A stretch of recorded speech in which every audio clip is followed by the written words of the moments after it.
का एक व्यापार रहता था, जो गांव से अनाज खरीदता और शहर में जाकर उसे बेचता था। वह अपने पत्नी और उसकी एक बेटी और एक बेटा के साथ अपनी जिंदगी गुजारता था। उसकी बेटी का नाम सोनी और बेटा का नाम राज था।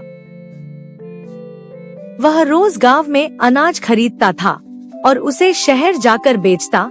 शहर जाने के रास्ते में एक बड़ा और घना जंगल था।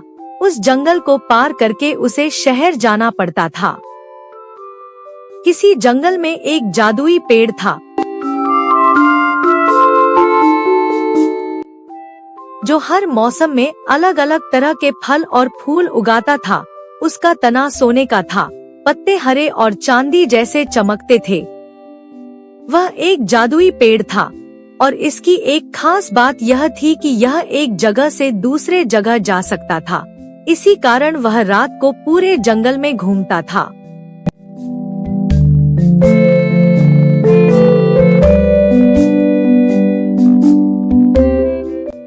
पेड़ में एक खास बात यह थी कि वह बच्चों के साथ बात कर सकता था, मगर उस पेड़ तक पहुंचना आसान नहीं था। केवल वही बच्चे उस पेड़ तक पहुंच सकते थे, जिनके दिल में सच्चाई और प्यार हो। एक दिन उसके सारे परिवार शहर से लौट रहा था और उसको शहर में ही शाम हो जाती है। उसे उस जंगल को भी पार करना था। जंगल में आते आते उसे रात हो गई।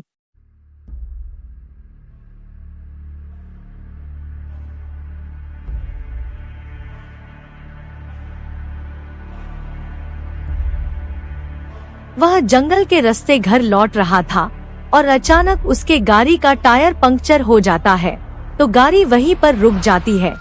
कुली का बेटा पूछता है, क्या हुआ पापा, आप गाड़ी क्यों रोक दिए इस जंगल में? तो उसके पिता कहते हैं, बेटा ट्रक की टायर पंक्चर हो गया है, तुम सब ट्रक में ही रहो, मैं टायर चेंज करता हूँ। ऐसा कहकर कुली ट्रक से उतर जाता है और ट्रक का टायर चेंज करने लगता है। कुली गाड़ी से उतरता है और उस टायर को ठीक करने लगता है। वह टायर ठीक कर ही रहे थे कि अचानक उसके सामने एक बाघ आ जाता है।